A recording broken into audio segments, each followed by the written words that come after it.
Alrighty, hello. I'm gonna showcase a couple different techniques for Necro here. So even at lower levels, you should have access to most of this stuff.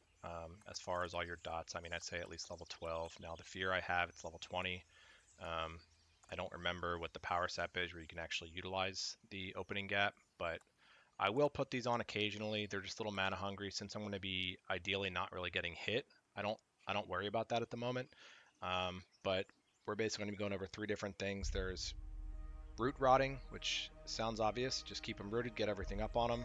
You got fear kiting, which is using your fear. Now, that works decently, at least to get another root off if you need to get some distance. I will be using this fear as well, just because it lasts very long and it's been really super efficient.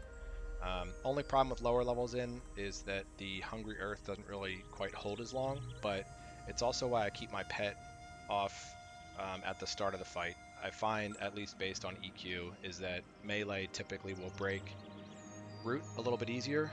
So I will start with him off at the beginning of the fight. He also doesn't have taunt on because I don't really need him tanking too much at all. When he takes damage, you can heal him with Dark Empathy, but it just gets a little mana hungry, so I won't even have that on there.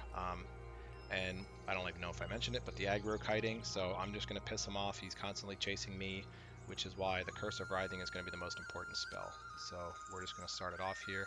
I got my pet off. We're going to root him up, get all the dots off on him.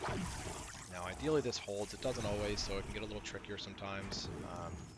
Typically not too bad. I will just bash him with everything. I'll even utilize the opening gap to keep him a little weaker.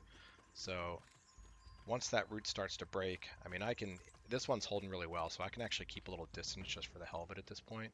So now I'll send my pet in. He's still going to be mad enough at me to be following me still. So I will use Monster Within for the first bit. So that gets resisted fairly often. These are yellow cons, but this right now is basically aggro kiting, so he's still chasing me. The main dot we want to keep up is Curse of Writhing, or whatever line that you have of that is, because that's going to be the slow movement speed. I don't typically dot him up too much more outside of the one round just to stay mana efficient, but we're basically just keeping our distance. Our pet's beating on him, and they're taking damage. And again, I mean, you can hit him again with a life tap or two. You can dot him up a little more if you want, but for me, I don't mind the slightly slower kills because it's going to conserve more mana at the moment. Sometimes these guys will poison, in which case I would life tap him one or two times, but that's pretty much it. I mean, he's pretty much dead already off one round. This is a yellow con at level 20. But yeah, if y'all have any questions, just reach out.